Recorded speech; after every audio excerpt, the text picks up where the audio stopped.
ألف لام را كتاب أحكمت آياته ثم فصلت من لدن حكيم خبير ألا تعبدوا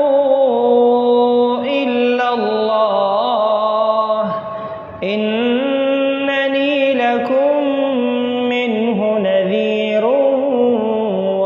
وبشير وأن استغفروا ربكم ثم توبوا إليه يمتعكم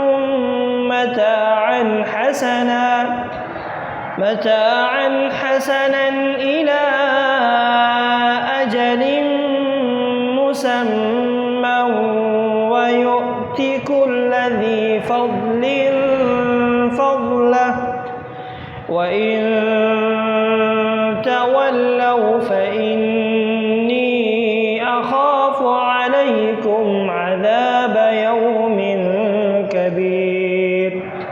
إلى الله مرجعكم وهو على كل شيء قدير ألا إنهم يثنون صدورهم ليستخفوا منه ألا حين يستغشون ثيابهم يعلم ما يسرون